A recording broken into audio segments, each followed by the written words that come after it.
Good morning. That timing with the music was not intentional at all. Just happened to be when I clicked on the button, it faded out. But I like it. It's cool. Anyways, welcome everyone. Today, be unboxing and building and doing some stuff to my new Corne-ish Zen, which I got. Well, it arrived in town and tried to be delivered on Saturday last week, but I was streaming when it happened, and so I didn't hear them knock on the door because I'm in the basement and whatnot. And then I was out of town for a couple of days, and yeah, so this has been sitting in Portland for almost a week now, like just a half a mile down the road. And now I finally have it, and it's here. I picked it up yesterday from UPS, and it's been sitting in its little case, whoops, without me looking at it for 24 hours now. It's been like, oh hey, by the way, your keyboard is here. And yes, I got some matching nail polish. This color was the suggestion of Spare a Joy on Discord. I was just like, oh, I should get some matching nail polish for it, and she like came through with this beautiful purple nail polish. So yesterday afternoon I went with a friend, we got manicures and had them put some on. It's good stuff. Good stuff. And yes, the bump-ons, those were kind of accidentally there. As in, like, they were sitting here on my desk, I think probably from another build I did. Probably the Curia that I did. And I thought it'd be kind of funny to include them there. No, you didn't get here late. I just started like 2 minutes ago.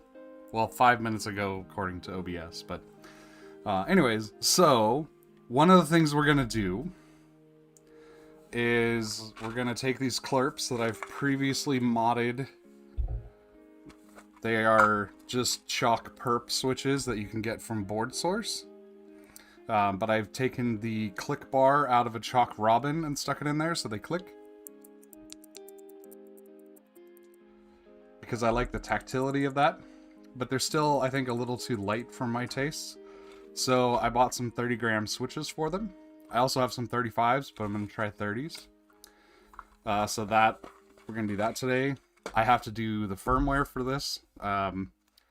And because I wanted to show the whole process of like doing the custom firmware and key map and stuff, for people who might not know how to do it, kind of do that all in one shot. So I won't be typing on this right away because I'm sure the stock key layout is very different from what I'd be expecting, and I'd have a lot of trouble. But we're gonna put the Clurpz in, put some caps on it, do some stuff, then do the firmware, then mod the switches. So it's going to be a little weird order, but I don't want to just sit here and be like, by the way, we're going to build the Zen, but first we need to spend an hour modifying some Clurpz. I thought about doing that, but I thought that'd be a little bit mean. But I do kind of want to put a little bit of padding in here in the beginning, just so that let people get in to the channel and start watching the stream. So yeah, my toes are color coordinated. I don't have a purple shirt though, so I didn't do that. And I don't have a purple coffee mug. I do have a hot pink, or actually I don't. I lost my hot pink water thermos.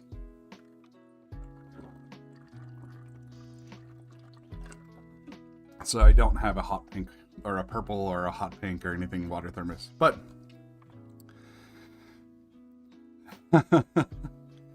clicky G-chocks, you can do them to that too. They're just most, as far as I know, most chalk linears other than the reds and the blacks, I want to say, are now just clickies without the click bar, like structurally, and we'll get into that when we open these up. And so you can turn them into clickies just by adding a click bar. You can take clickies and make them linear by removing the click bar. Yeah, thermos needs some stickers. Really, the big one needs some stickers, but it's also got this nice insulating layer, which probably doesn't do anything, but it just gives me a nice handle to carry it with. So, yeah, anyways, is that enough teasing? Should I do this and be like, see this nice case that came in? Yeah, let's do that. So, I did not, obviously this is not how it arrived, right? It came in a cardboard box. The problem with that was on 4 of the 6 sides of the cardboard box had big labels with my address on it. And like barcodes and QR codes and all sorts of stuff. And I was like, I'm going to have to go at this thing with a Sharpie. And y'all have seen the cardboard box before. So I took it out of the box. I will say that part of me was kind of hoping I would get a little sneak peek of it. But I was also very happy when I opened it up and this is what was in there. I mean, there was some other packing material too, but that it was encased in this so I didn't spoil it for myself. So I haven't opened this. In fact, yesterday this was actually over here a little bit. I noticed it and I was like, I'm just going to go ahead and close that. So I've had some serious self-control with this board.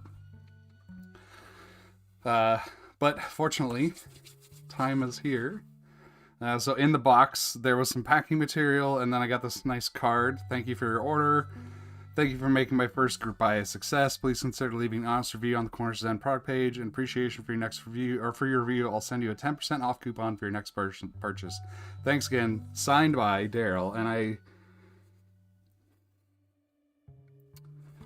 alright, I'm going to bust out the loop for this. Because I want to see, is this actually hand signed or is that printed?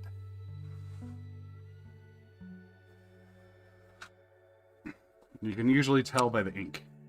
Because it'll look different than the printer. And I think it's hand signed.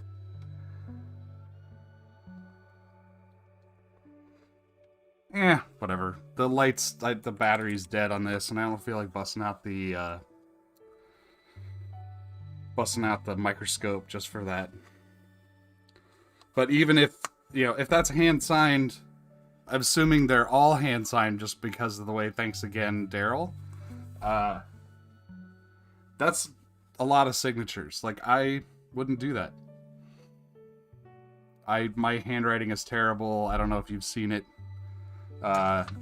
Here's my handwriting. I tell people I type for a living. So.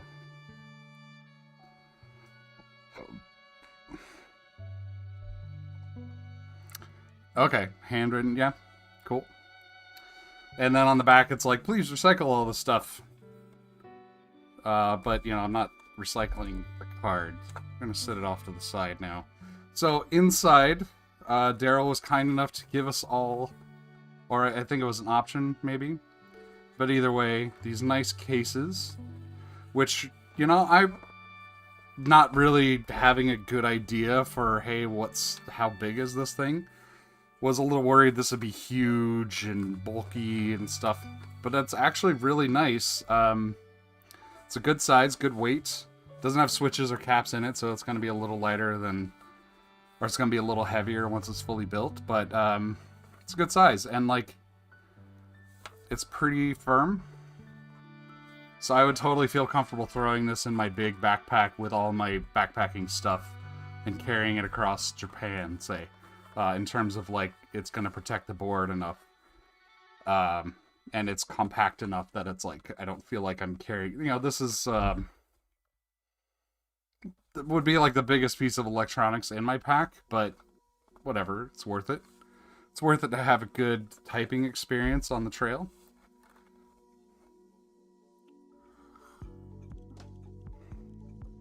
Yeah, until it's just a scratch. So, what do you say? Should we open this up? Now let's do some Clurpz. Alright, so I'm just teasing. Okay, here goes. And I am gonna at least take one side apart, so I've got my nice iFixit, not sponsored by them, but this has every bit you could possibly want, including pentalobe bits. Very handy. I use it all the time. Yeah, well, if you want the extras roll, you gotta, or if you want to know about extras, you gotta go into the lowprokb.ca Discord, and there's a bot thing, there's a role that you can sign up for Zen extras, and yeah. Alright, so it's unzipped now. It's a nice unzipping experience. Smooth, doesn't catch too much, you know, high quality zippers. I'm just killing time here, just teasing people. Let's do this. Well, okay, that part of the unzipping experience isn't great. I don't blame Daryl for that. He didn't make those. Alright, here goes. Hopefully it's right side up. Oh wait, that's right, it's in 2 halves. So the top is kind of heavy, so I'm like, thought I was just gonna flip it open. Ooh, oh, I still don't even see it. But that's good. Okay, first impressions. 2 things I see. There's on the bag here, you can see Corne-ish in that, well, let's just take this out. You can see Corne-ish and then Zen on there, on this little slip bag. And then this nice low pro KB tag down here, which is really beautiful. We got this nice Daryl DH PCB business card.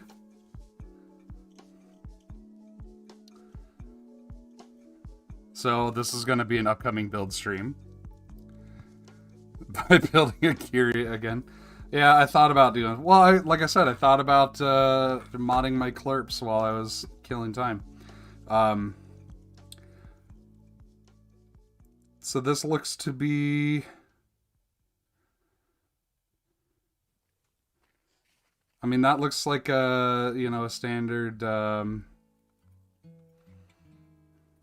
don't know, the controller chip, the AVR thing, whatever. And components for it. There's a power switch over here. USB-C connector over here. And then there's this edge connector, which I don't know what that's for, but maybe it's for like, you can plug this into a keyboard. Maybe this is Daryl like soft launching a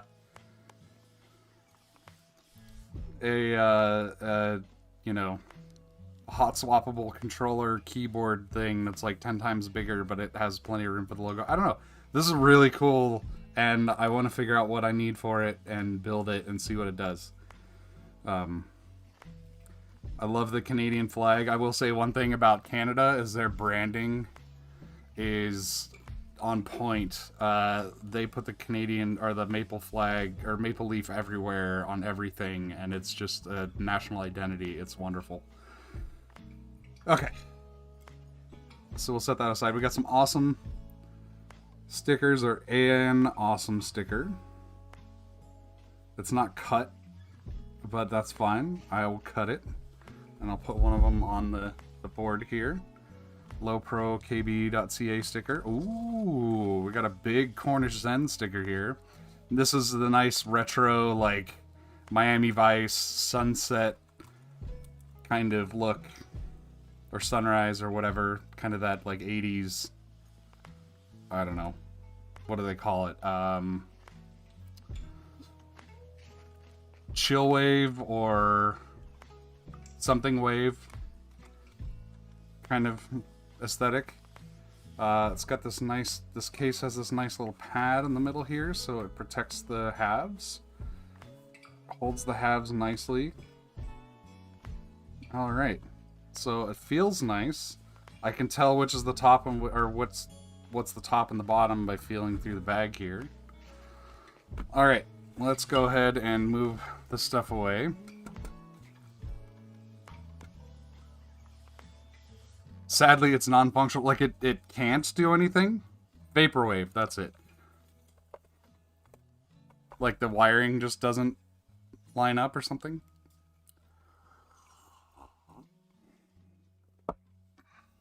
Okay. It's nice. This is like the kind of bag you expect from a pair of like Oakley sunglasses or something. Of course, these cost about as much as this costs as much as a pair of Oakley sunglasses. Okay, here we go. Here we go. It's purple time. Oh, that's nice. That's so nice. And here's the bottom.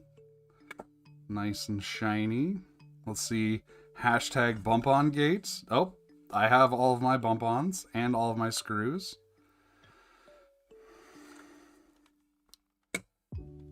Look at the traces going into the main logo. Oh, wow. Yeah, that's a lot of just kind of let's bridge everything. I don't know. It's easy. It was showing up very well on here. You can see all these traces coming out of whatever this is. Probably an IO expander or something. Like going into there.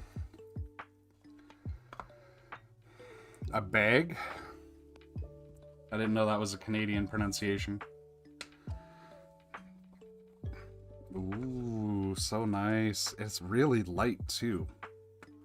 Like that is some thin aluminum there. Got a nice smooth feel to it. The purple. It's a pretty decent match, I'd say. I mean, it's obviously not the same shade because mine's much darker. But wait a minute. Okay, let me do see about some white balance here. Okay.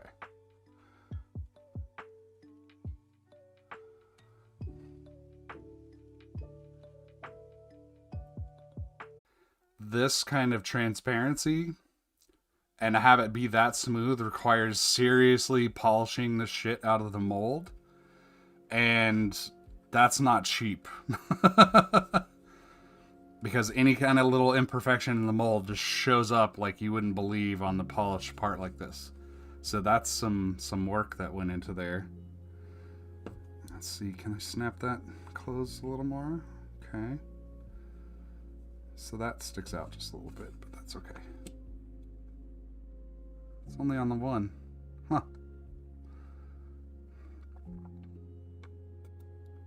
Wonder if there's something I can do there. And it's not under the battery, so it's not... There's like this a little bit of bulge here, but it's fine. It's not high enough to interfere with the movement because of the bump-ons.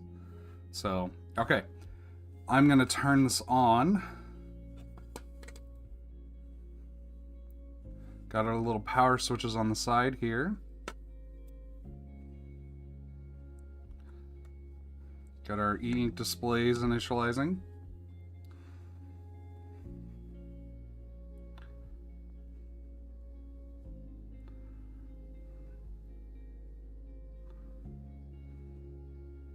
And this battery... this battery is dead, but that's okay. Let me just hit the reset buttons to hopefully get it to pair up.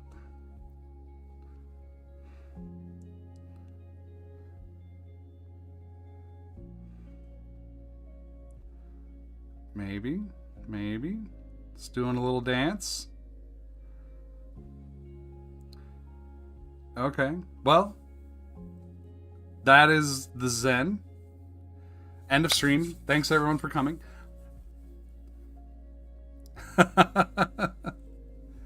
Daryl, you know, I sorry, you can rewind if you want. I know this is the first time you've seen it, so now you've gotten spoilers, you know, but the VODs will be available after the stream.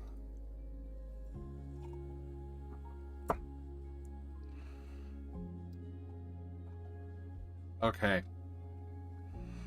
I just want to type on it. It's just so... I'm impressed with how light it is, considering it's like solid, or like a chunk of aluminum. And it's really sturdy, like I can't bend it at all. Alright, let's put some switches in this.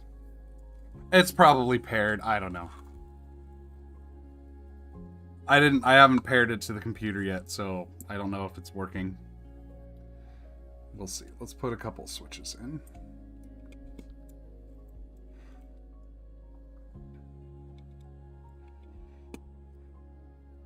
They snap in really nicely. Oh, which is the one that I've got to, like, do the drill mod to?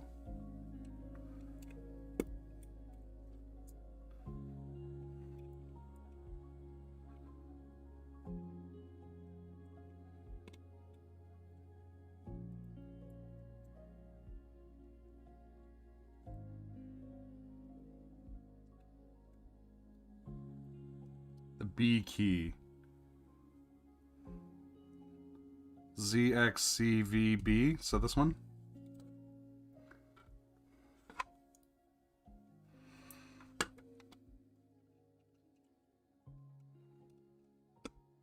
Okay, yeah. I see. Okay. Well, I'm not gonna mod that yet. I'll do it when I go to, I'm not gonna drill a plate, at least not for this. I'll clip the Clurp. We're just gonna put a couple of switches in here for the moment. Or no, actually, let's load it fully up, because then I'll do the firmware. I'm gonna keep hitting the reset button. Is that what I'm doing? Okay. Then I'll do the firmware, and then I can mod the keys. Or the switches. Plus, who knows, maybe I'll like these. I haven't actually typed on these Clurpz, so it's possible, very possible, that they'll be just fine. I also forgot to order caps for this, so I have a bunch of different caps, but not the purple caps that I was thinking I would probably get. I ordered them on Tuesday, they shipped out on Wednesday, they're supposed to arrive today at some point. I don't know if this is one that I just lost the spring. It is. Okay, so that's fine. They're supposed to arrive today at some point. So, like, possibly even during the stream. Like, I just got an email from UPS saying that delivery is scheduled.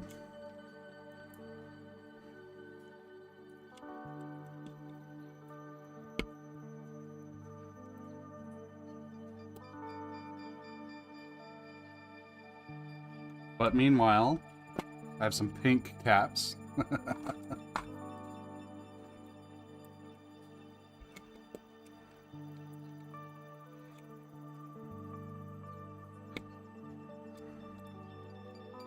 I think that's probably generally good advice, now that you mention it. Because otherwise you can,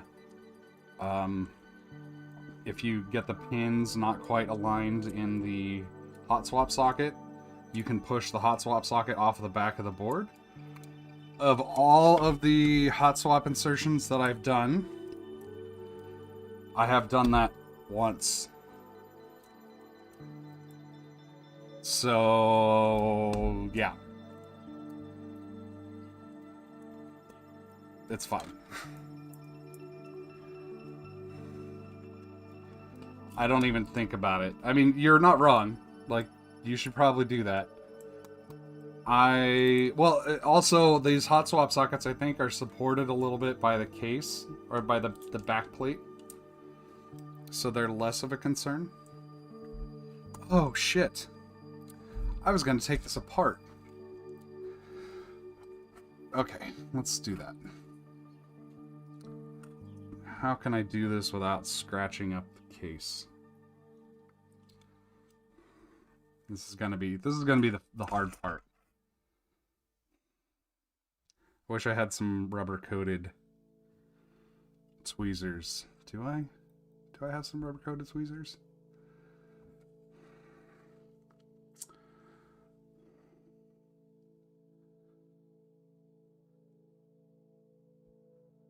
Okay.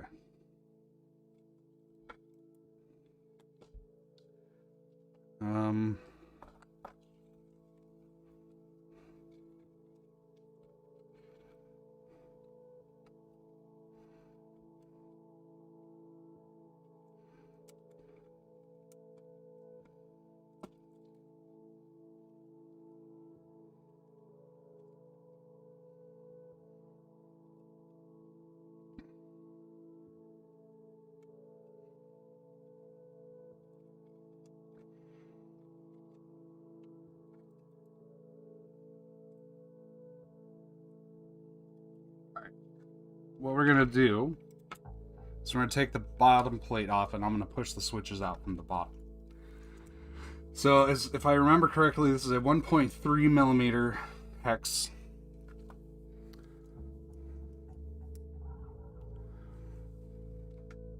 Oh, I was gonna take it completely apart.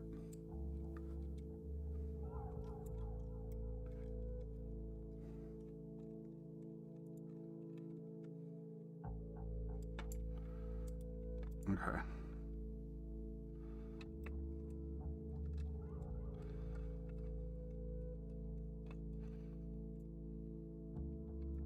But that's okay. Yeah.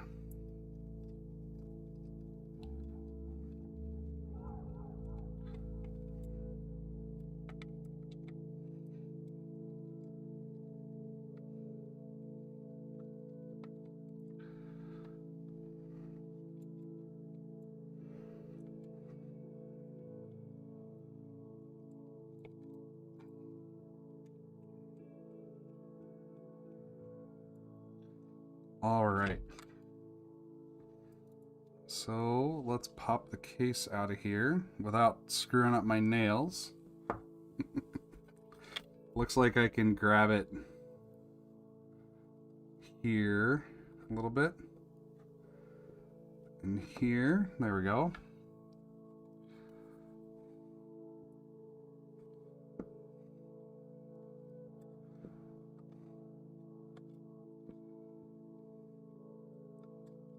There we go.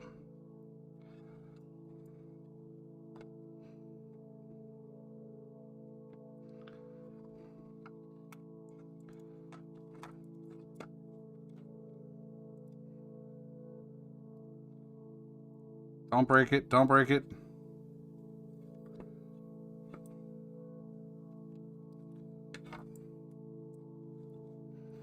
Daryl is watching me do this and just shaking his head like, oh my god, kitchen, what are you doing to my keyboard? Okay. So, if we look at the plate at the bottom of the case here, you can see it's got these little indents or whatever you want to call it. Like, this is some serious attention to detail on this plate. Because if you did it just as thin as each of these little pieces would be, this would be super floppy and it wouldn't work probably very well. But because it's thicker and thinner there, it allows it to get really low to the bottom of the, like a nice snug fit, but still gives you the strength you need for the actual rigidity of the case. Yeah, nice. So we've got our little 180 milliamp hour battery here. We've got powered by ZMK firmware. Inspired by Fustan. We got the Corne-ish Zen logo. We got our certifications. The Holy IoT module. Yeah, this backplate is ridiculous. Like, just and there's even little sunken spots for the, well, okay, so there's counter boring for the screw holes, so the screws stay flat. And there's little sunken spots for the bump-ons, so they're not sitting right on the surface. They're sunk into the plate a little bit, which keeps it really low profile, but also protects the bump-on from side stresses. I'm really mostly just making this shit up as I say it, but, like, those are all things that it does. Maybe that's not why it's that way, but this is really nice. I was about to say, oh, and it's compatible with the standard Corne mounting holes, except it's not because it's smaller. But you can see it's got the kind of normal Corne mounting hole positions if it was shrunk a little bit. Has the breakaway 6th column, which, since, you know, you're buying mostly the case, or maybe not mostly, but a lot of what you're buying is the case, like, you don't, that's less of an important thing, but it's nice for manufacturing because he only has to make one PCB and just break off that 6th column. You consulted me on the design? Yeah.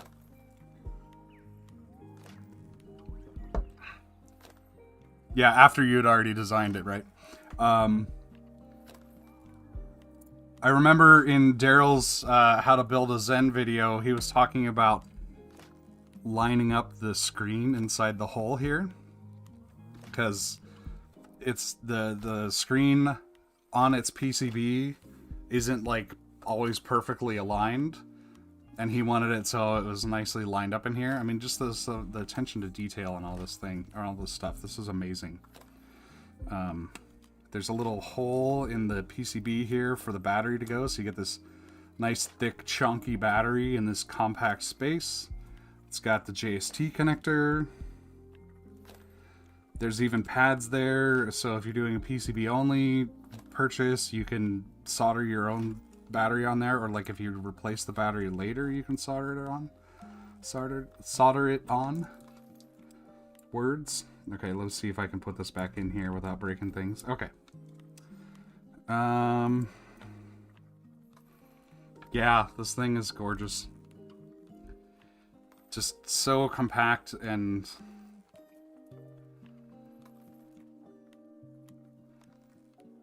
Okay, I'm gonna pop the switches out, because I really want to see the underside of this case, too.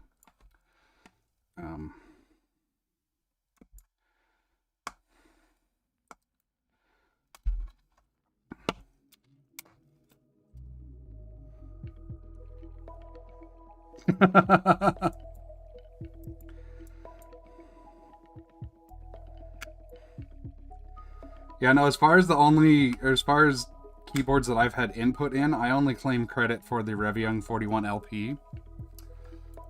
Because I was like, hey, put a battery, like pads to solder a battery on and a power switch. And he did it.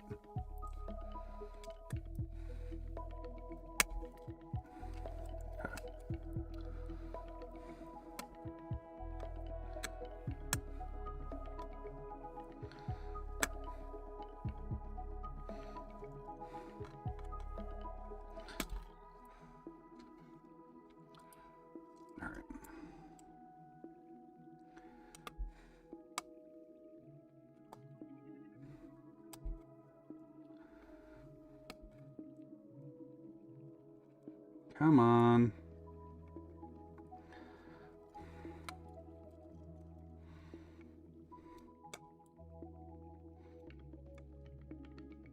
Pop out of there. All right.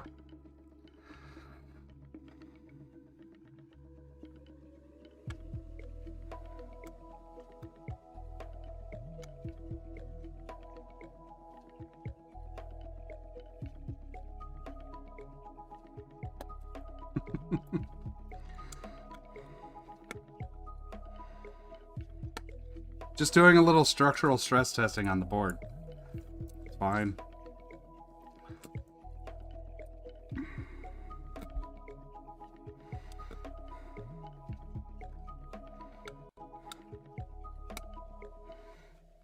Oh, come on.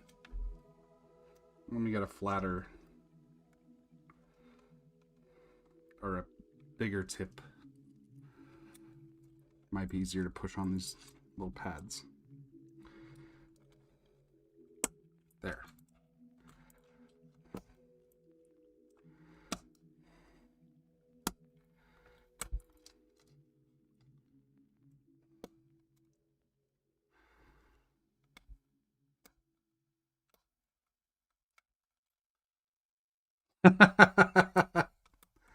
Someone's like, he's gonna break it. He's gonna break it. All right. Let's pop the PCB out of here. Nice. Okay. So, if you look at the, well, let's take a look at the top of the PCB first. So, the top of the PCB, you know, normal stuff. One little diode. That's kind of funny. So Daryl, what's the story behind this little diode? Why is that one on top and all of the other ones are on the bottom? There's got to be a story there. So let's hear it. I think the battery connection might be a little loose. It keeps going on and off. Okay, so there's the oh, what's even more adorable is there's even a spot in the case for that little diode. Like, there's gotta be a story. It's on the top. It's got a little punch out just for itself. That's an LED? Okay, that's fair. Oh, I guess I see, because it's got a whole... Okay. Got you. Anyways, looking at the bottom of the case here, one, they anodized the inside, which is amazing, because you don't ever see this, really. There's a spot, there's like a couple of spots where you can see they probably had the electrodes attached to. You can't even see it on the camera. Okay. Like I said, or maybe that's rubbing from the PCB, but either way, like, you never see that stuff. But like, the switches, this isn't just a flat plate. Like, it's thick, but then it's got little indentations where the switches go, so they clip in nicely. It's got indentation here for the battery, so the battery goes entirely through the case from the back through the PCB to the front. There's like extra cutout made for that. You got the thing here, got little punch outs for the switches. Okay. Yeah, I saw the blue one on top, and I knew that that was there. I didn't realize that because I haven't plugged it in to charge it yet, so I haven't seen the charging indicator. All right, let me put this back together. I'm only gonna take apart the one side, especially because I've got the other side fully populated with switches already. Oh, I've already caused y'all enough stress. Although honestly, like, if you haven't seen the video of Tom snapping a PCB in half, like, you go watch it, and then you'll realize how little risk there was in any of that. Like, at most, I'd hurt the switches. So, and the aluminum isn't going to get hurt. And I put, that's why I brought this out, so I could put the edge on a little bit more padding instead of on this dirty surface here. So now let's see if I can put it back together. Daryl went to such great efforts, such great lengths to not put fingerprints on it, and here I'm just fingerprinting it all up.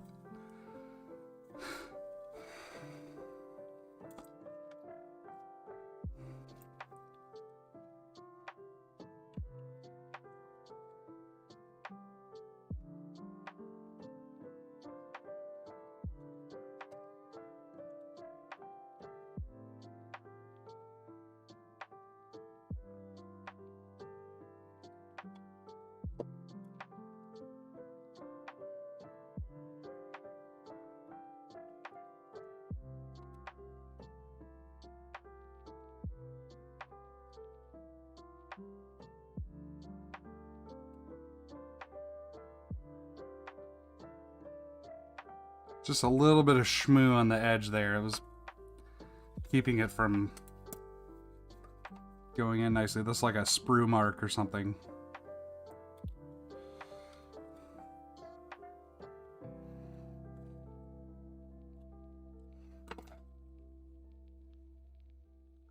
Top and power side first.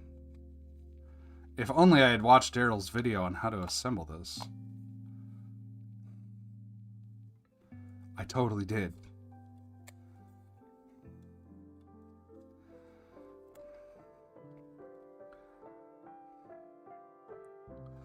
Alright. There we go. It's back in. Let's slap this on here.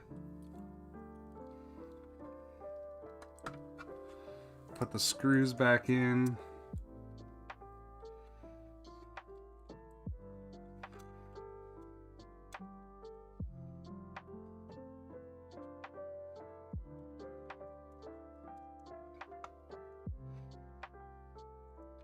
This reminds me, I'm going to have to check the weather, because I said early on that I was going to take this backpacking with me, and I was going to show myself using it at the top of Lemmy Rock. in Indian Heaven Wilderness, and it is just about almost, but not quite, too late to go out there.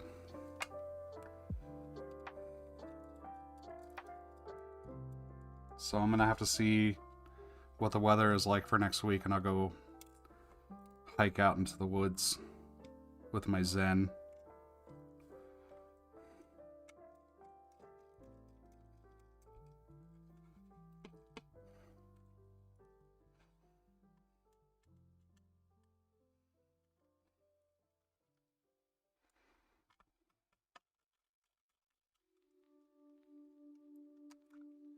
All right. So let's finish putting switches back in here.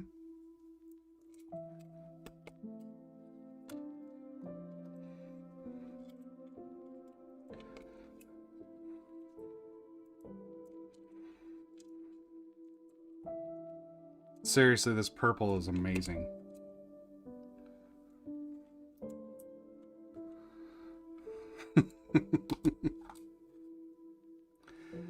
I don't know if there's a river or stream around that area. I know there are lakes. I'll have to look at a map.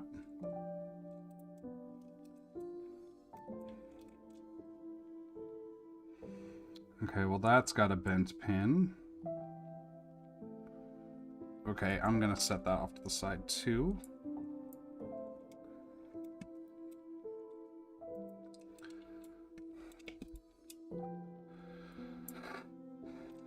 Well, I mean, if you're at the top of a mountain, there's no streams.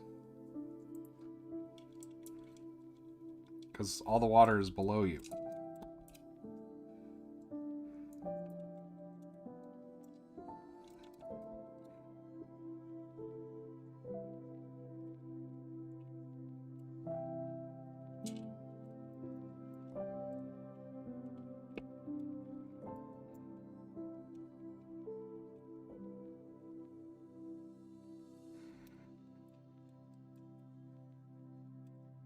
Oh, and I forgot to trim this one. Airstreams. Well, I mean, Airstreams are nice and everything, but it'd be pretty hard to drag one to the top of this particular mountain. And for those who don't get the joke, which is fine if you don't, Airstream is a brand of travel trailer. So imagine taking like a 20-foot travel trailer and trying to drag it to the top of a mountain that doesn't have a road. Yeah, eventually MBK purples, but I forgot to order them until Tuesday, so they are out for delivery, but they won't be here for another hour or two probably. So meanwhile, hot pink.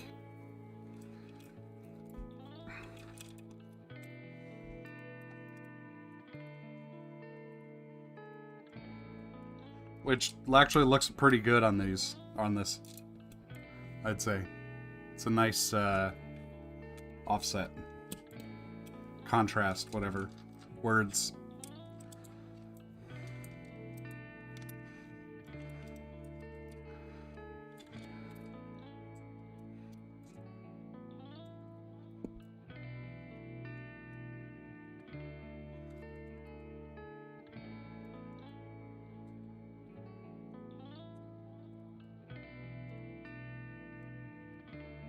Is that what you were going for, Ron? Or did I just take it to the next level for you?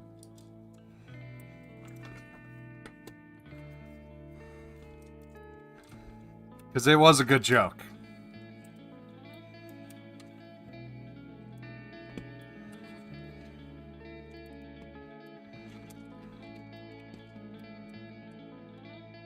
Well, I mean, I think MBK officially has purples now. I don't know where to get any of the official MBK dyed caps in the US.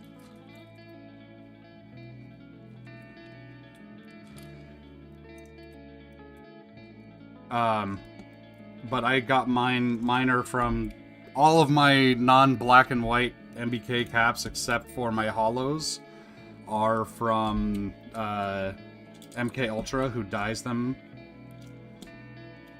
by hand. And it kind of shows on these pink ones. They're kind of not wonderful. Sadly. I hate to say it.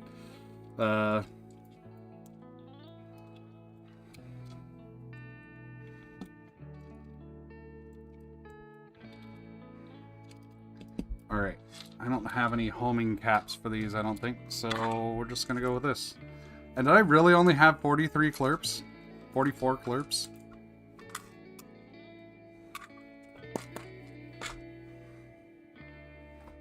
That's weird.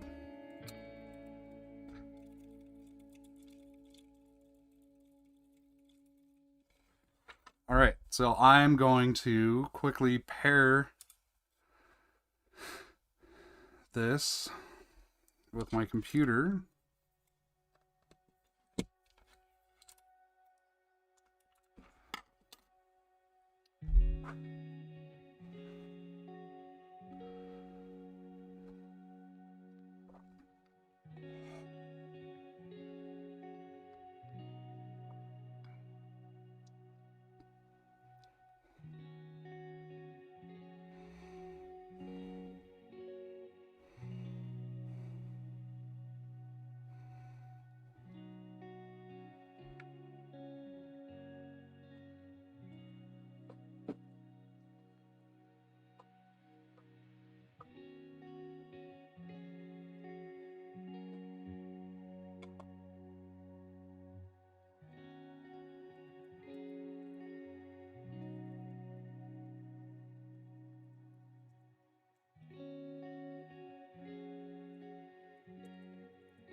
Splash of turquoise? Yeah, Daryl, also, what is this paired to? I haven't paired it to my computer.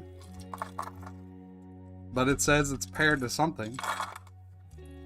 Or connected to something.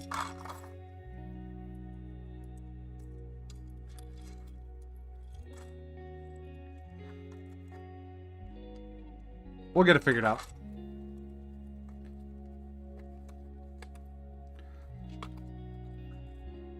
I have faith. Okay.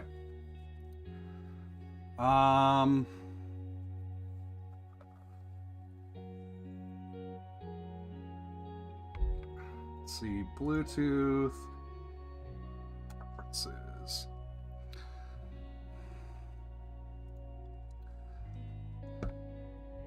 I think what it is the left hand is probably paired with Daryl's computer, and I just need to reset it.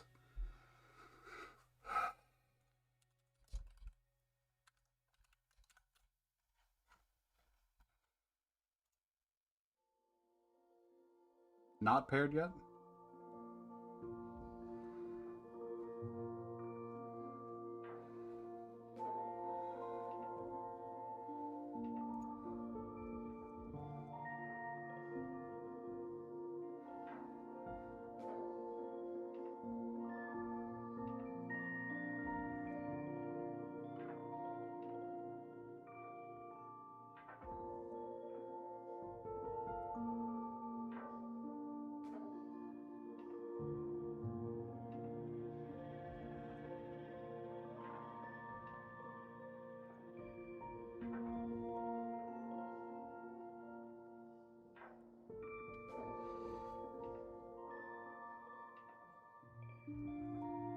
Oh, okay.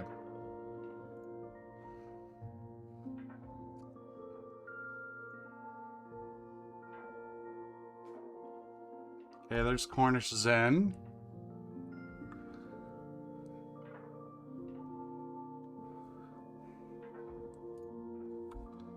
showing as connected. I should.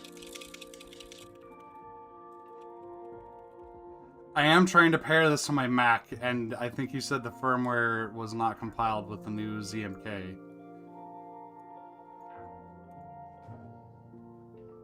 So I should probably...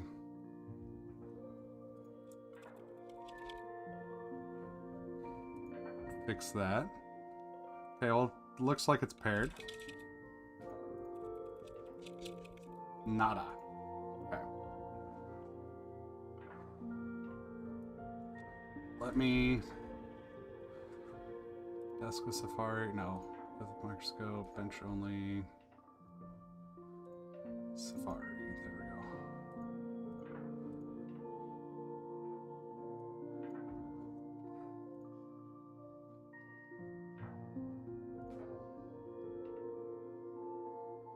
Yeah, it's connected, but it's not typing, and I think that's Mac's fault. So what I'm gonna do is... might as well just get started on the firmware. So let's fork your config repo.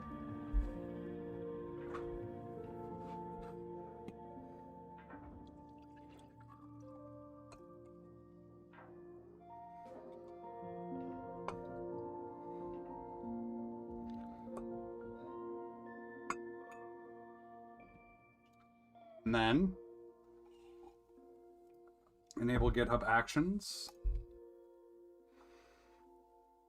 And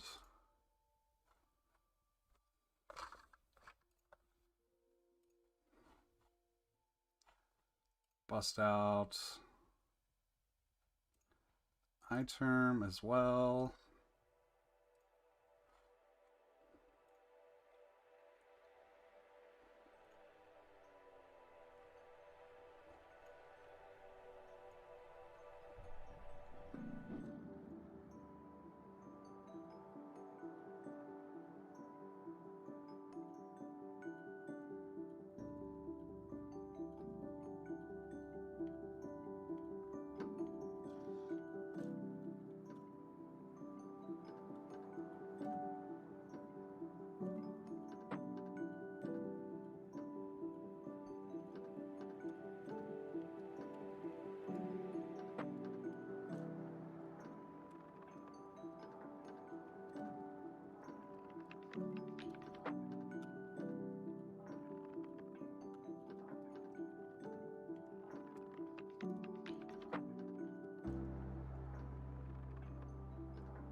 All right.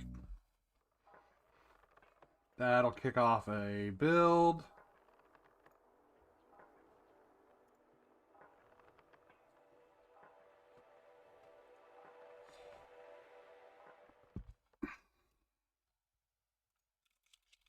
Still not typing, but that's fine. Let's see. I've got, and that's the camera. Got just a USB-C cable. But I also have adapters. So let me try it with USB.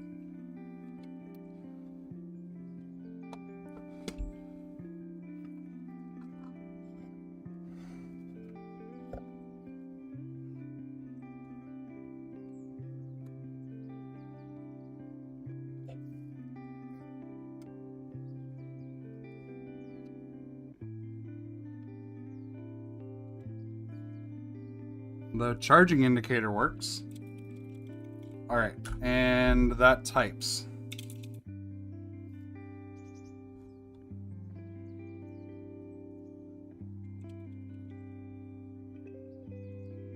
the right hand type. It does not. But every time I touch a key, it like resets the right hand. Or something. Or no, that just woke it up.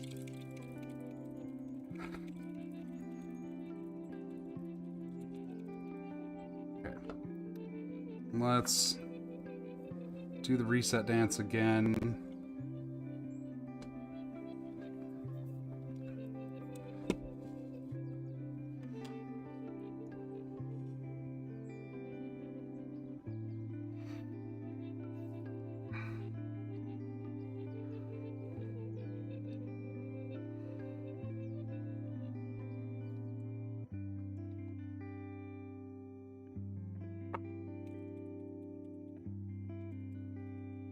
Yeah, the right hand just isn't, Yeah, that's what I did just now.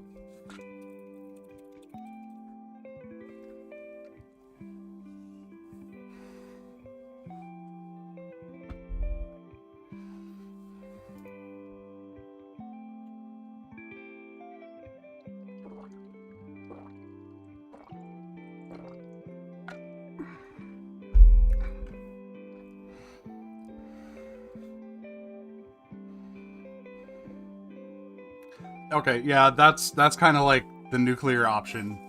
I was gonna reflash with the new firmware so that I can get the Bluetooth going with Mac OS, hopefully. And then,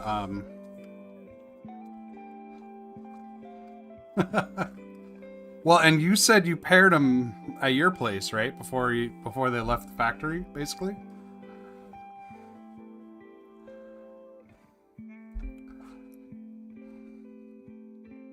And I've never seen that happen either.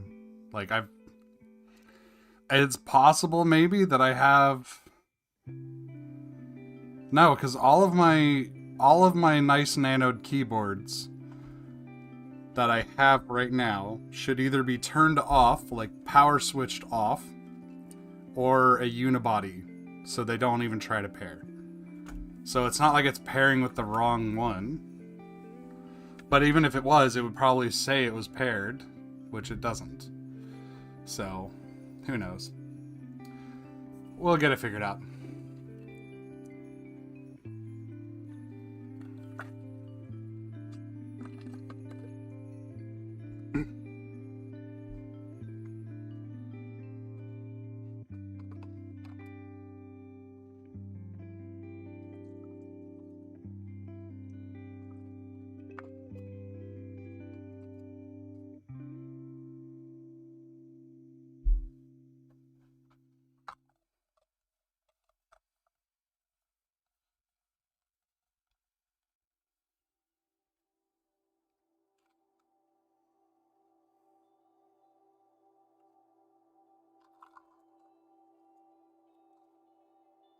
Well, while that's going, I'm going to get modding these switches.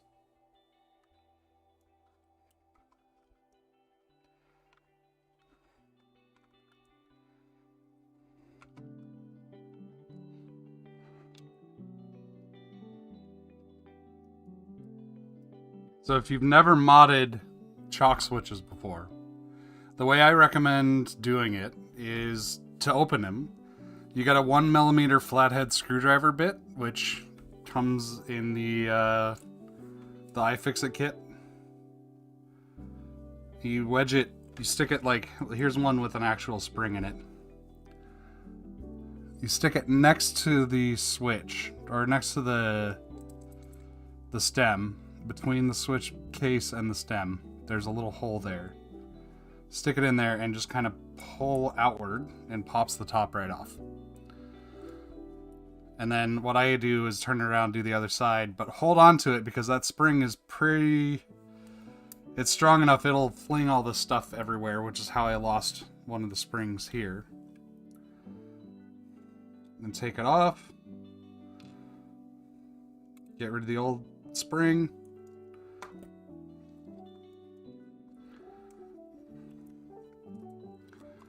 Alright, the firmware's done. Let me just finish this switch real quick.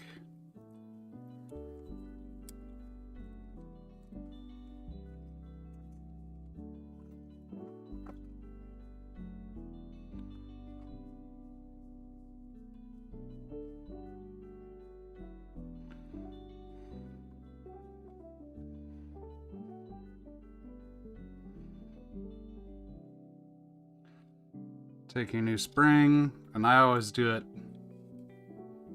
where I do it upside down, you might say. So put the stem in the head, or in the top,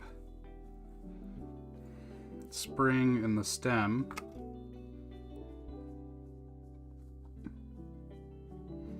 and then push the bottom of the switch on, and there you go. You have a modded chalk switch. Pretty easy. And this one has a bent leg. I don't know if you can see that. Yeah, you can see it. So I'm going to bend it back. Or try to. Yeah, there we go. Alright, so firmware is built. Download it.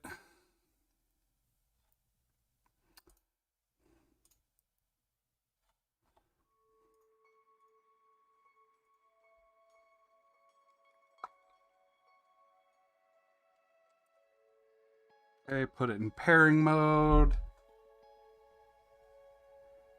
Corne-ish Zen left.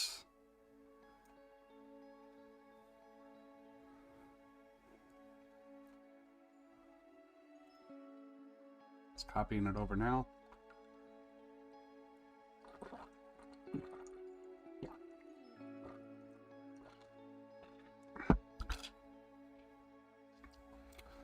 Do the right hand.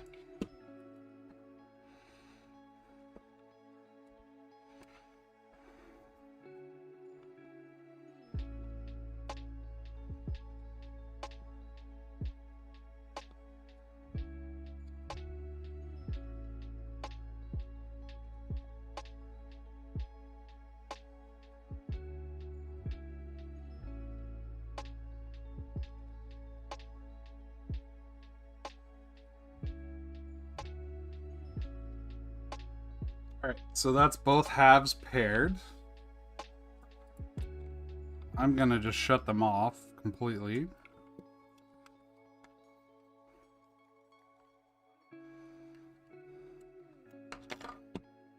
And then I'm gonna turn the left hand on.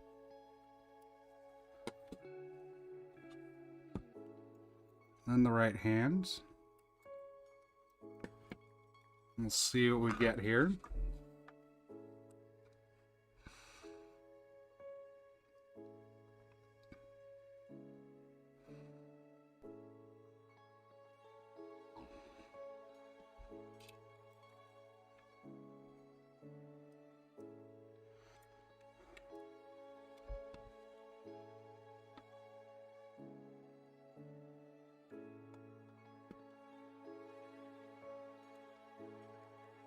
Okay, it's connected via USB. The halves are not paired. Okay.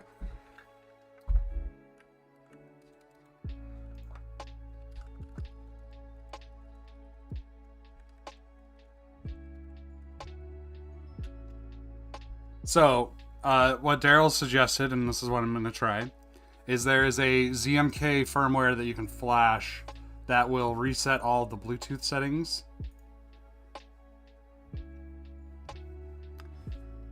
So if you go into the ZMK firmware GitHub, click on Actions, and just pick the latest build that's successful. Okay, maybe not on a branch. Let's pick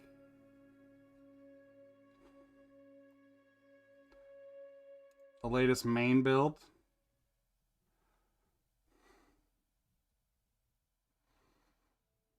And that's hardware metadata validation. Where's the...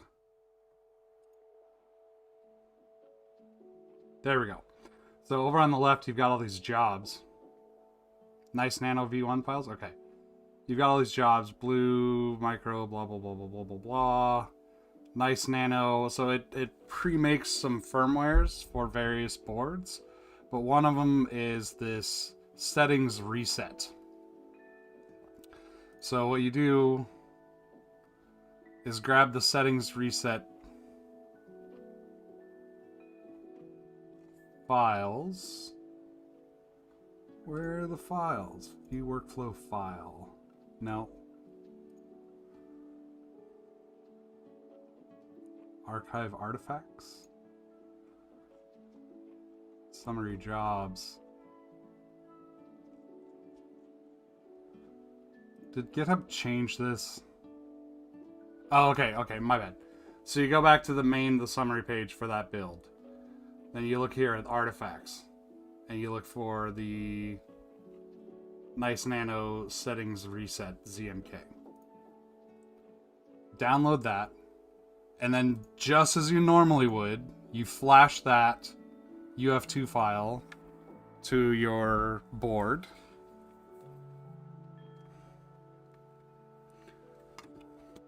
And what I like to do is turn the keyboards off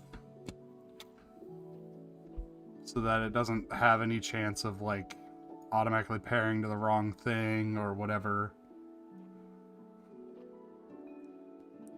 Okay, so you flash that, and then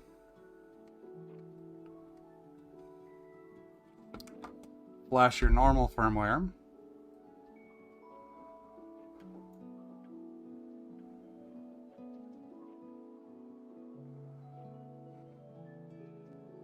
Okay.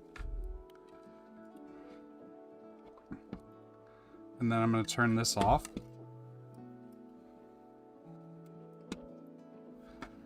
I'm going to go over here.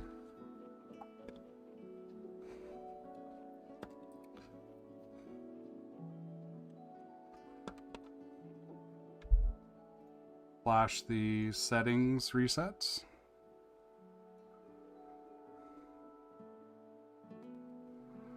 Okay.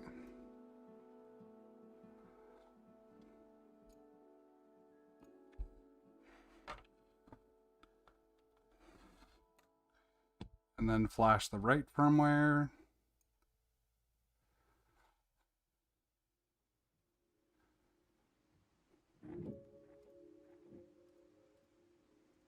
Okay. So now they're both off. And I'm going to go into my Bluetooth settings on the Mac because I've just reset all the Bluetooth settings on the keyboard. And I'm going to unpair the Zen from the Mac. Just remove the device.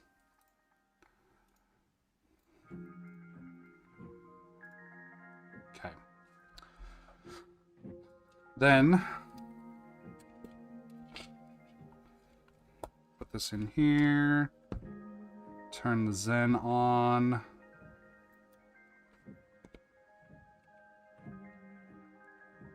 Turn the other half on. And hopefully they pair.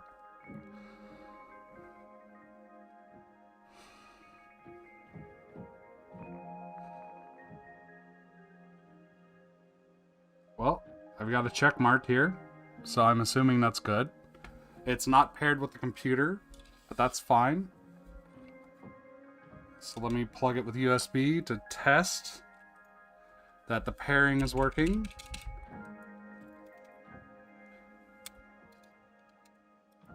Figure out which key is enter. Oh, no, it doesn't have my firmware yet. Okay, so HU, HU, HU. All right. So that part works. Now let's unplug this. And we will pair it with Bluetooth.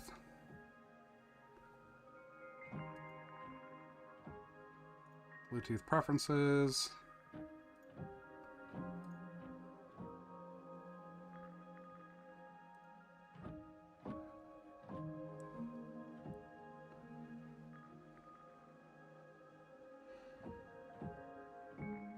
Oh, but see, this says it's connected.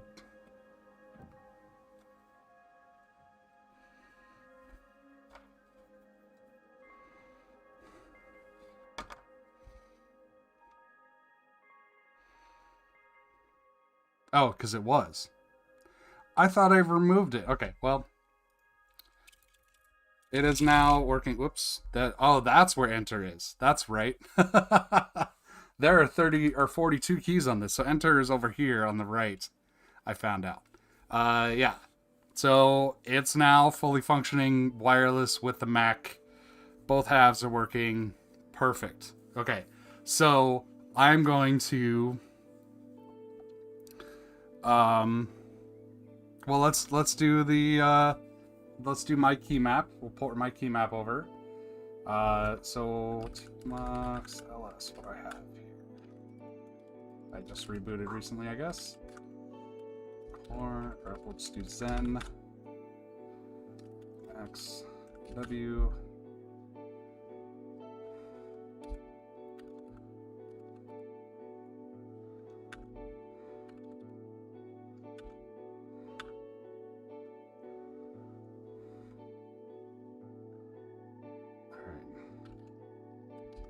Open the key map file, delete all of that. We'll go over to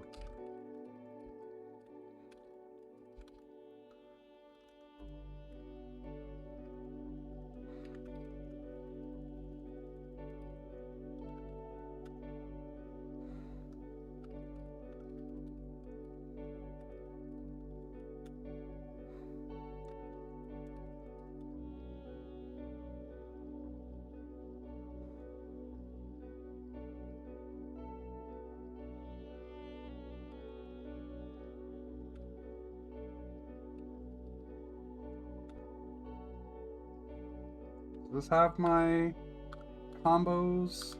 It does not. Okay. Yeah, left side battery is pretty much toast.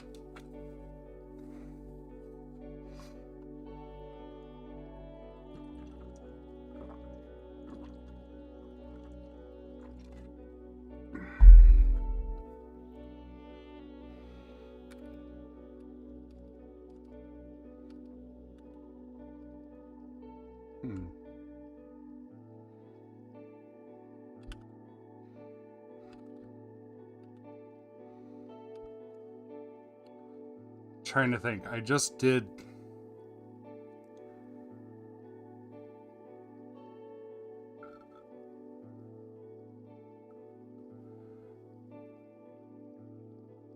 Oh, I know where I can get it from. Okay.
Okay. So this has my all of my stuff. But I need to change a couple things. I could have sworn I did this with a Corne build recently. But I guess not. Okay, so I'm gonna have to fix my combos because his key positions are off by 1 or 2 or 4. They're off by a bit. And then I have to add nuns to a lot of this.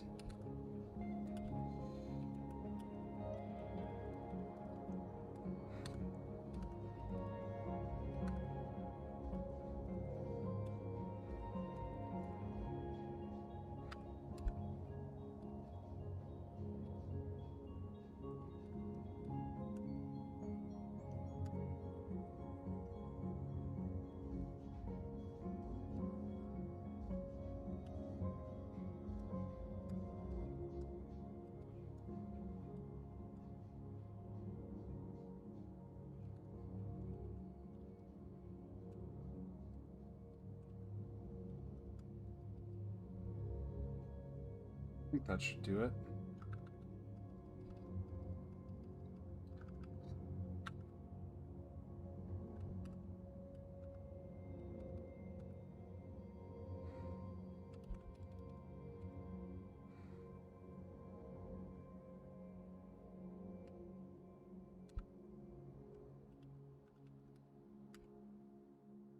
Yes. So the keyboard I type on every day is a 34 keyboard. So I'm just porting this key map to the Zen. So I just need to add nuns on all the outer stuff because I don't use those.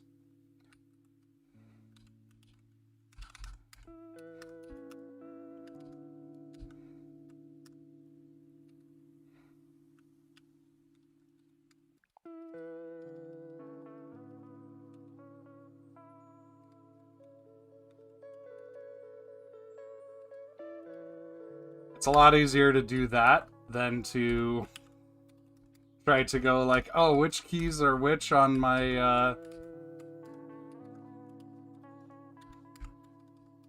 which board, you know, which layout do I use? It's no, I use one layout and I just carry it around with me.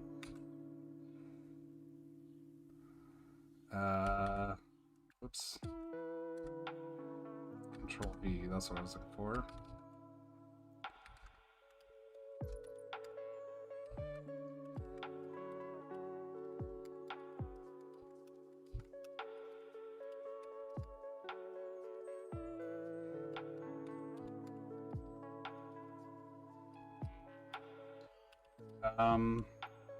So let's go back to my combos here.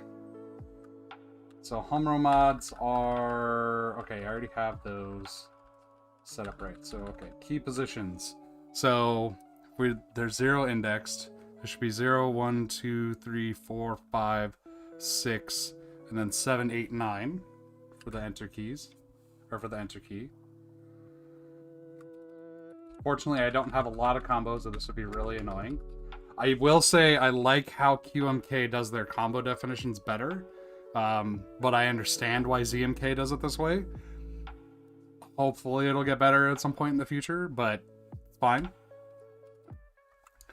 Okay, so left parenthesis should be 0, 1, 2, 3, 4.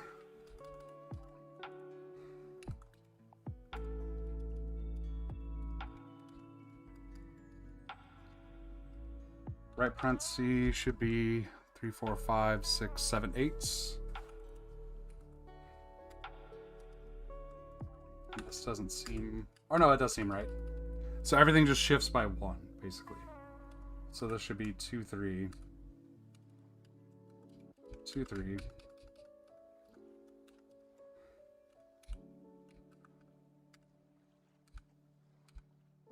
Should be 8, 9.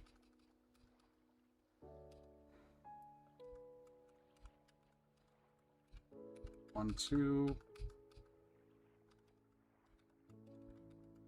9, 10. Okay.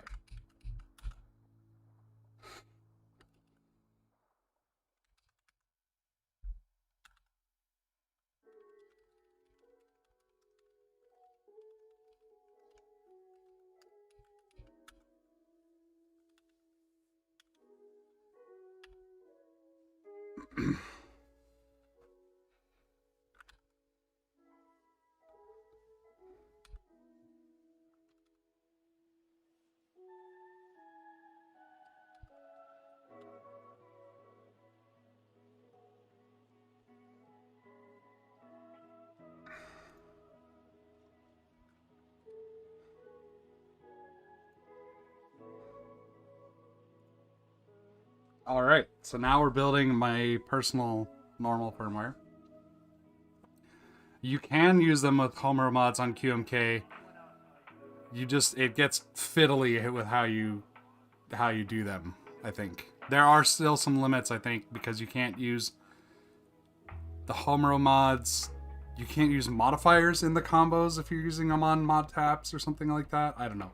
I don't use QMK all that much anymore, and my combo usage is very minimal, so I haven't run into any issues.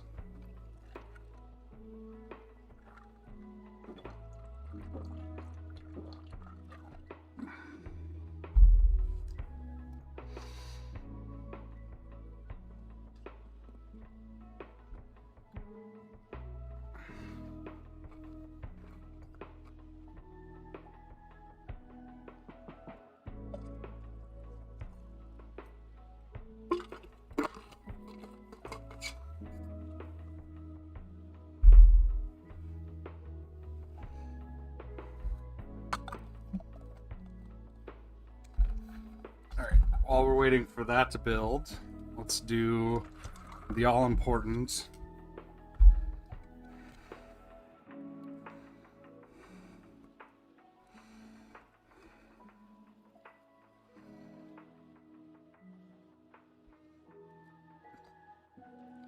stickering.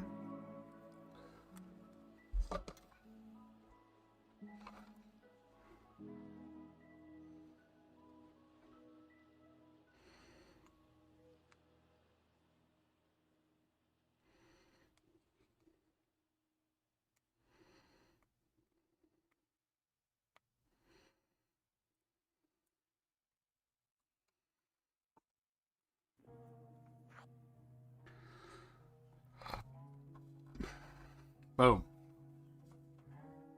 Let me see if I can get it so you can see this. Nope, it's just out of frame. Well, it's over here. Okay.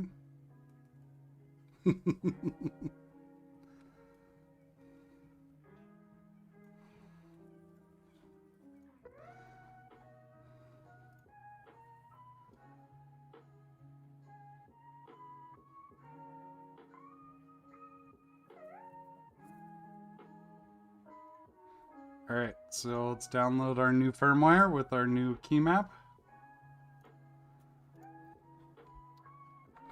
Do the little programmy dance.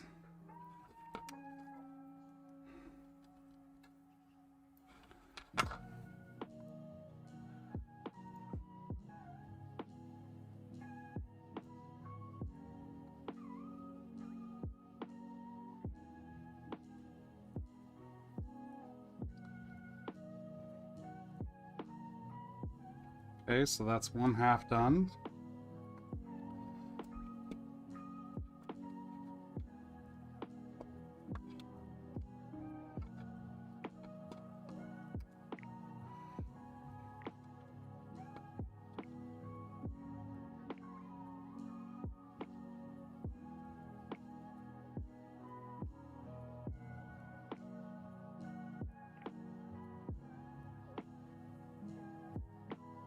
All right.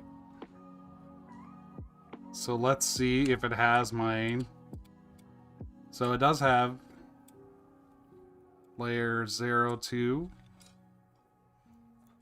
All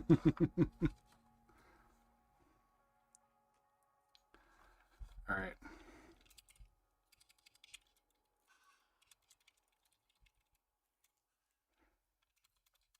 Yeah, the Clurpz are way too light by default, the stock ones. Way too light. But that's fine. So there we go. That is the Zen with my own firmware key map on it. We even had to do the fun stuff of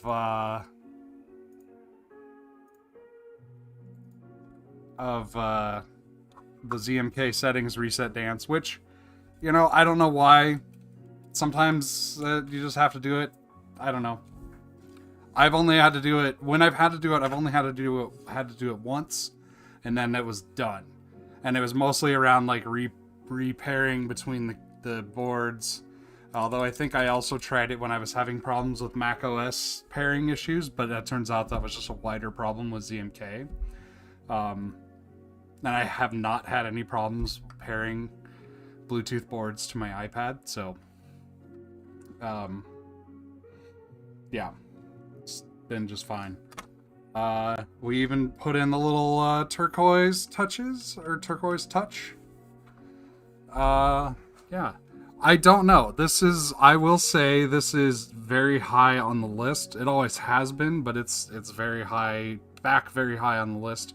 If for no other reason, because the case, and you know, it's very sturdy. I'm not worried about it. It won't be this particular setup. It'll probably be a you know, we'll have different switches. My main concern with using chalk switches is that I have to have tactility, and tactility with chalk means clicky. But I don't really want to have a clicky keyboard on the road with me. I want to have a quiet keyboard. So we'll see on that front. Because otherwise I'd probably just use the Zaphod, to be honest. Because Zaphod's awesome and all one piece. I like the all one piece design. I'm not worried about it breaking or anything because it's, you know, just PCB. But I like this case. I don't have to go fishing for a case for Zaphod or something else. I don't know. We'll see. Also, my plans have changed slightly. So I'm not going to be going to Japan right away. I think in large part because of uncertainty over whether or not I will be able to travel to Japan next year because of COVID. Because they still haven't opened their borders, and as far as I know, there are no plans to. And I figure if I'm going to spend months planning a long hike and that sort of thing, that I would rather do, I'd rather spend those months planning a long hike that I know I can do, so I'm going to do the Appalachian Trail instead. And as a result, I'm probably not going to bring my iPad on the trail with me, which means I won't need a keyboard either. Because the main reason I want the iPad, well, the main reason I want iPad for long-term travel is so I can have a computer with me. But also because iPad, I think, is a great place for doing mapping work. And if I can find or make an app to do it, to be able to draw, to write on a map, to annotate a map with the Apple Pencil would be stellar. Because then I can do things like, okay, well, I know there's a trail over here, I know there's a trail over there, and I can write on the map, and I can, you know, plan things out, I can, whatever, right? I don't need to do any of that kind of stuff on the AT. Because the AT is a very well-established trail. I'm going to be walking with tons of other people, I'm sure. And I just follow the road. Like, my phone will be plenty to find out, like, okay, well, you know, 5 miles down the road, there's a water stop or water spigot or something, or, you know, resupply point is here. It's not like I'm doing it all from scratch like I would be in Japan or somewhere else. So that's what's happening on that front. But in terms of like long-term, this is up there. But we'll see, because I'm still working on my my keyboard. It's no longer the Abomination because it's an actual typable keyboard. I really like MX switches, and I really especially like what am I trying to say?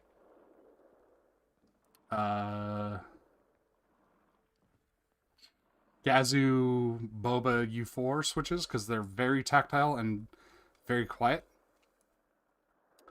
So I kind of want to build like a unibody single or a unibody split MX board with some extra stuff that isn't a Reviung, but I might even end up being a Reviung. But, you know, I'm just using this to kind of figure stuff out too. So, yeah. No, the Zaphod is chalk only, so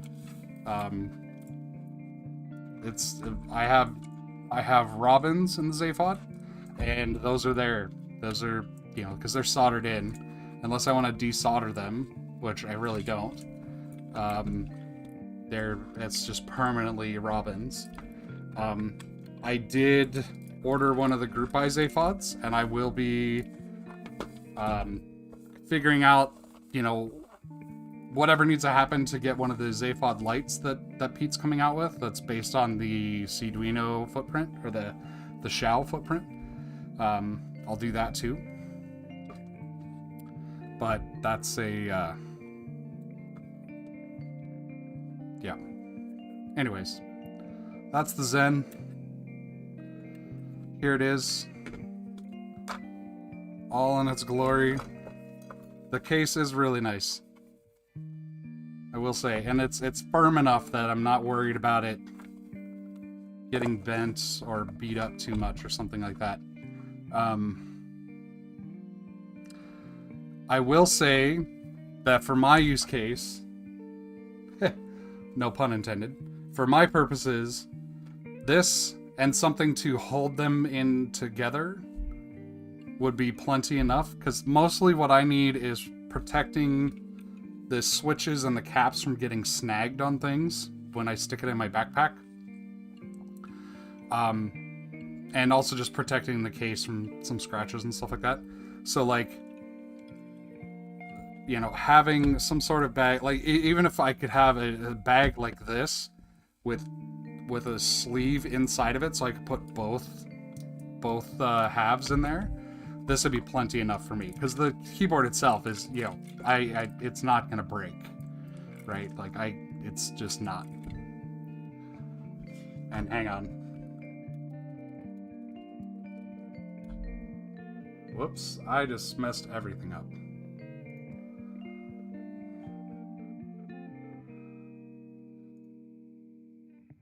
Go away.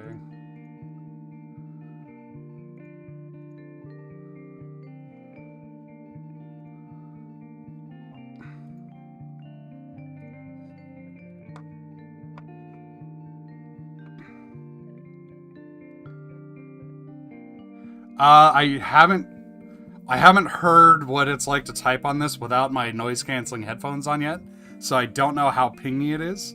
I do know that my robins are very pingy, and I think that like on the Zaphod, with especially with the 3D printed case on there, that's very pingy. Although I did put some foam dampening material inside the Zaphod case, so hopefully that helps. I think I want a little bit heavier, a little bit thicker material. I don't know. Anyways, this is awesome. I've been so excited about this board for months. To finally have it and to be able to hold it, like, this is just magnificent. Like, let me just do little size comparisons here.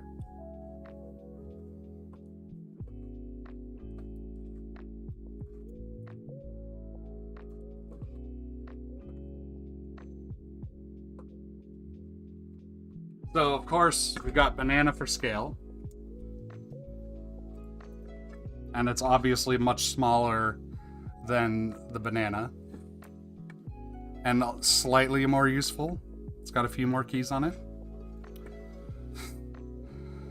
So then we put it up next to, this is a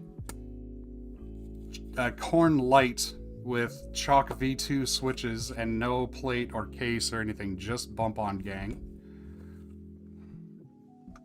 And looking at it from the side, they are basically the same height. Obviously the footprint of the... Oh, well, I mean, even that's pretty close. I was gonna say, obviously the footprint of the Zen and the Chalk V2 Corne are... The Chalk V2 Corne is gonna be bigger, but it's really pretty much the same size everything. They are not obviously case compatible because, you know, this is MX spaced, this is Chalk spaced, but yeah. And the Corne Light is a little bit lighter.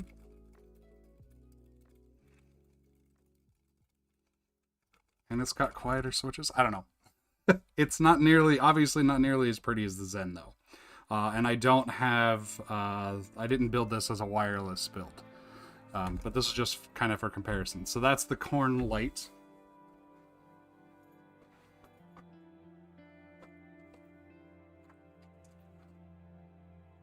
Here's the other half of it.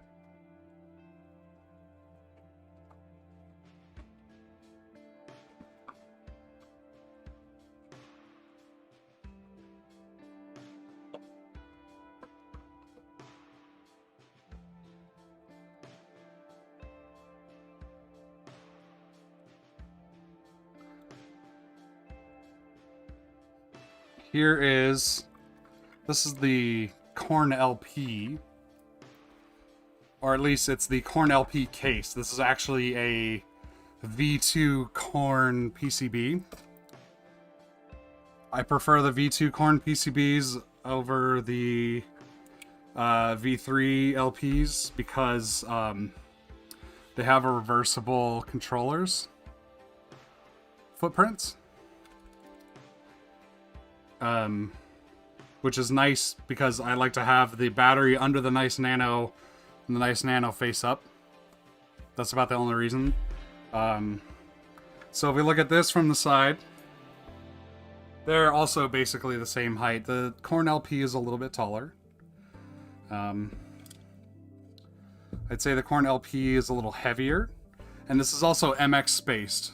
So if you want MX, or if you don't want MX spacing, you know, go with the Corne-ish Zen. Plus, really, like the main difference on the Corne LP is the Corne LP has a thin FR4 plate on top here, and the aluminum, or the bottom of the case is aluminum, whereas this, the plate is basically the case, and then it just has a back plate that's molded plastic.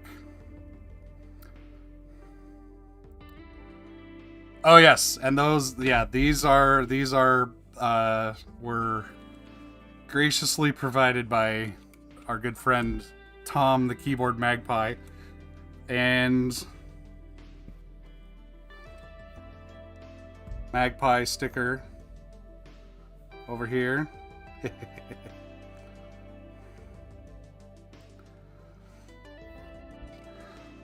Let's see, what else do I have?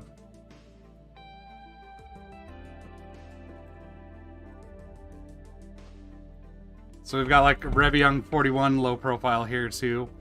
This has really huge bump-ons because that's all I could find at the store, and I just haven't swapped them out. And it has, these are Shoggoth caps, so they're a sculpted profile. And it's a lot taller than the Zen, but it's, you know, it's nice too. I don't know. I just wanted to throw some comparisons out there so folks knew, you know, compared to other chalk variant boards and stuff like that, what things were like.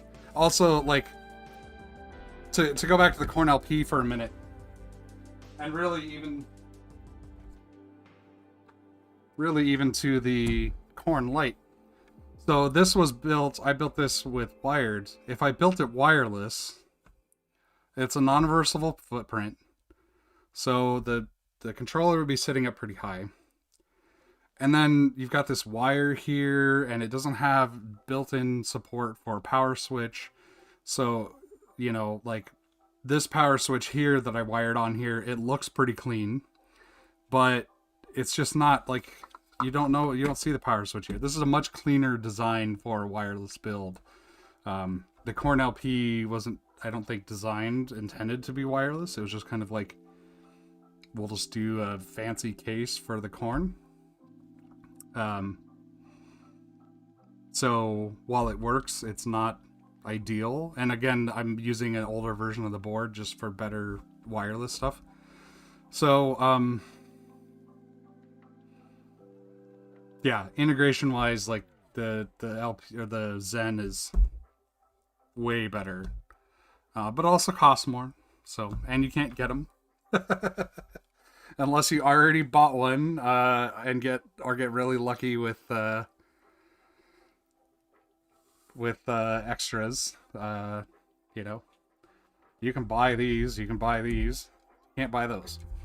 But this is seriously, like, the effort and the attention to detail and stuff that was put into this board, it's ridiculous. I guess I do have one other aluminum case keyboard that's a Corne variant. So in terms of like portability and all that, your Cornelius keyboard is a little bigger. You know, let's do a side-on comparison here. So the Corne-ish is just a touch bigger. It's also quite a bit heavier. MX caps. It's not wireless. It doesn't run ZMK. It doesn't have e-ink displays. You know, so pick your poison. Ugh, jeez. I love this Corne-ish. Don't get me wrong. Gasket mount, all that stuff, but this is not ever going on a trail with me. This thing weighs like 8 pounds. This weighs more than my entire sleeping kit. Tent, sleeping bag, mattress, everything. It weighs more than that all combined. This is not going in my backpack. Well, it'll go in a backpack on... It'll go in a backpack to meetups, but not on the trail.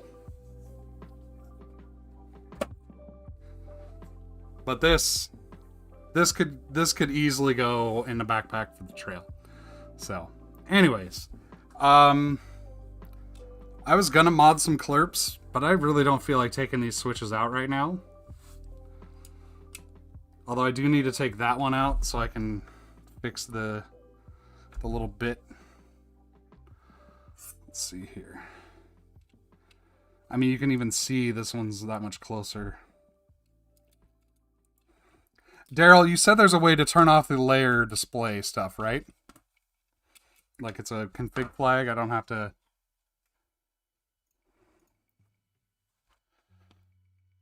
like rewrite the firmware somehow. Just recompile it. Because I have no use for the layer displays. And I just prefer to have them off.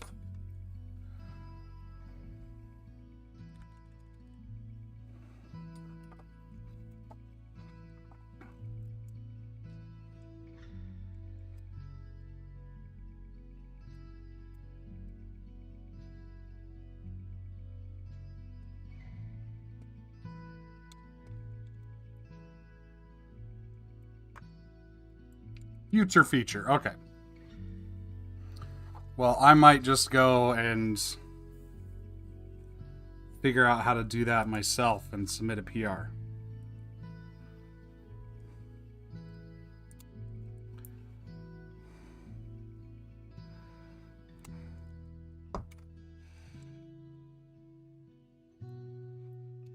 Let's get this in here.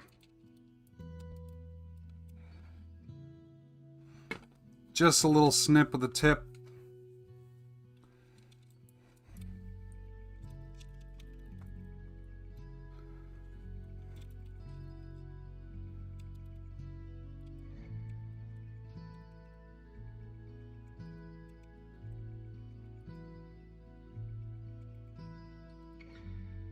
Can remove it anytime I want. Oh, so the feature you're talking about is more that you can do it on the fly versus having to do it in firmware?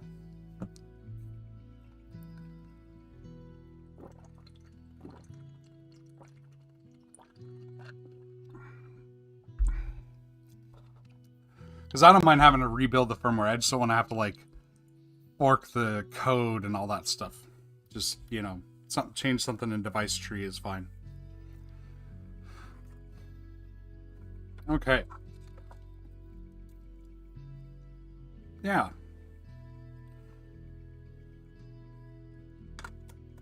Well, I guess we should do the obligatory monkey type.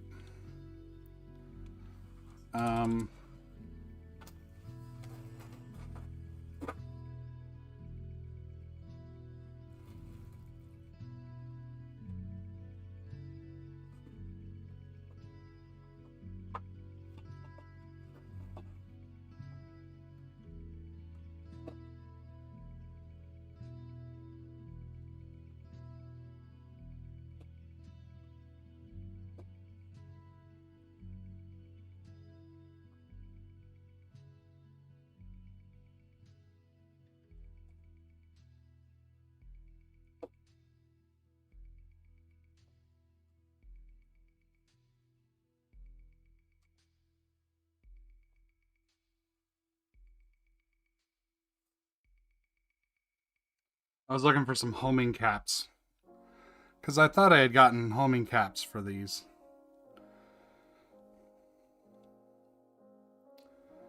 Oh, I see. So it'd just be for like longer term or like two behaviors.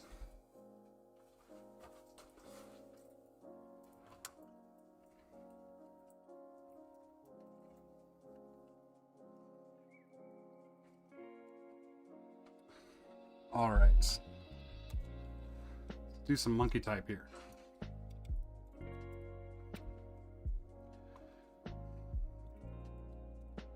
All right, let me start this over already.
So every time I switch back and forth between shock spacing and MX spacing, it's crazy. And then I'm also using super light switches, so every time I like misfire one of those, I hit 4 switches at a time, and it's just like, ugh.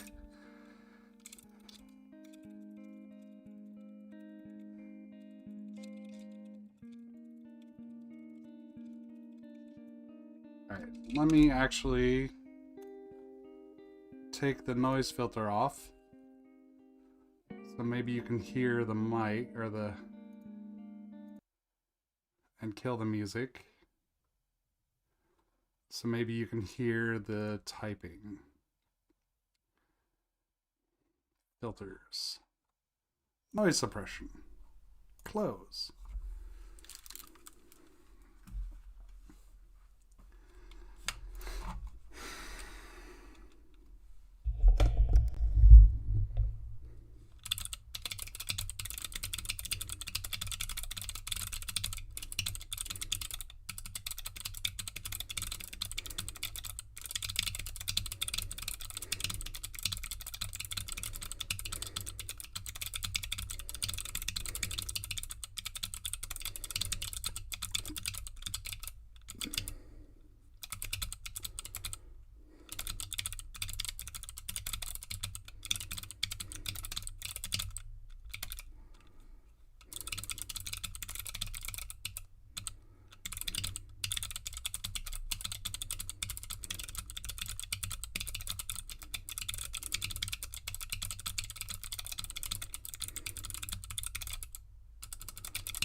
And I just realized I don't have monkey type visible on the screen.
All right. Getting more comfortable with it. This is definitely going on in my backpack for now. Like, Zaphod is coming out. This is going in there. I will say one thing. If you're thinking about getting one, like trying to get a Zen Extra, if you remotely think 34 keys or 36 keys is interesting to you, going down to 5 columns, get that. Because I switched down to 34 keys. It wasn't as hard as I thought it would be. And now I have 8 extra keys that don't do anything. Although I would probably make one of them do something fun. I don't know. But we'll see.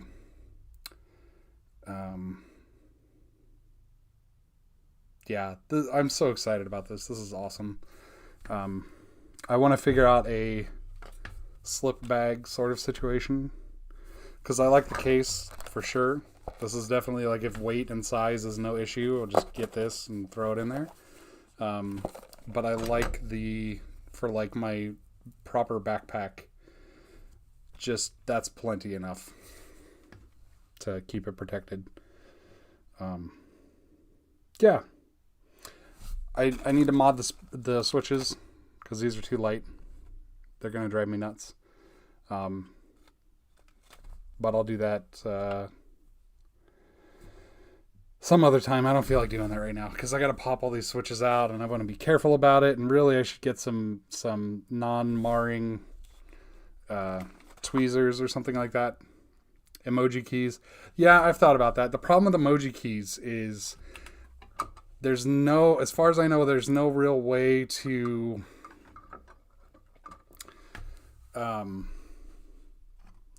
like type a literal emoji, like Unicode wise.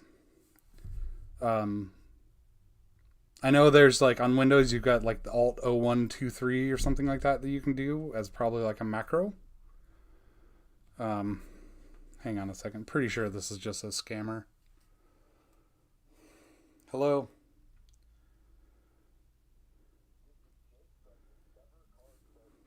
Yep. But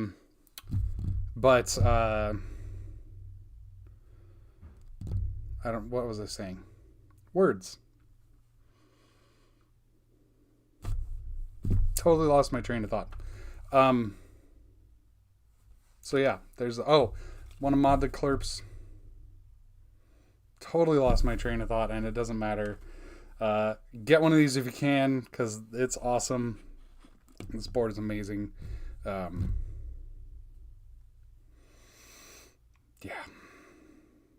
And I'm going to call it today, I think. Too light. Yeah, I mean, I will say adding the click bars made them more tolerable. And I feel like if I got used to the chalk spacing again, I could probably really get used to the lightness. Because one of my biggest complaints about the lightness is a lot of typos. Because I will hit other keys. Because my typing is just imprecise enough that I need that extra weight to... so when I strike a key a little bit off center and pick up another one, it doesn't hit both of them, right? Because, years and years, I've been touch typing for 20 some years now, but like on bigger keyboards with not as good of, like it just, I haven't needed to be so precise with my finger or with my typing. So, anyways,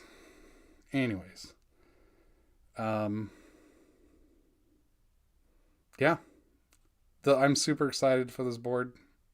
I've been super excited for this board. It's here. I can't believe it's here, but it's here. It's built. Let me see if my delivery has made it yet.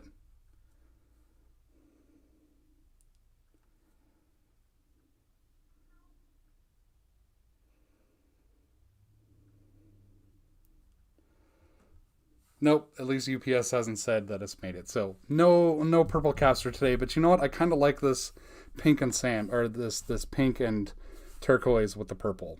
I think I might leave it for a while until I go get around to finally doing the spring swaps. So yeah, I think I'm gonna call it for today.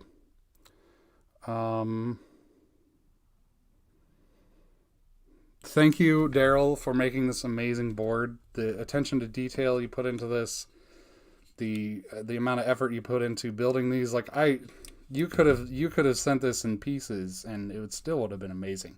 The fact that you went and like did stuff like aligning the ink display so that when it went into the case it was like perfectly lined up, and you know, putting the bump-ons on even though some of them came off.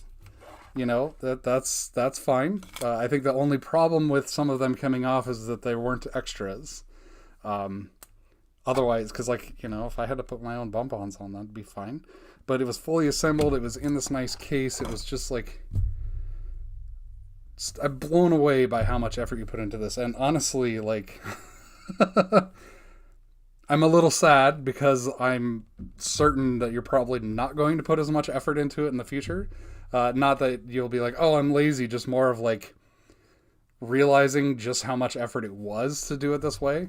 But I don't think that will hurt the quality of the finished product. It'll just be like, okay, well, it's a little more DIY than whatever. But in terms of like boxed product, like this thing is phenomenal. Really impressed with it. And thank you for allowing me to beta test your ordering system and be, you know, order number one and stuff like that. And, you know, just everything. Super awesome.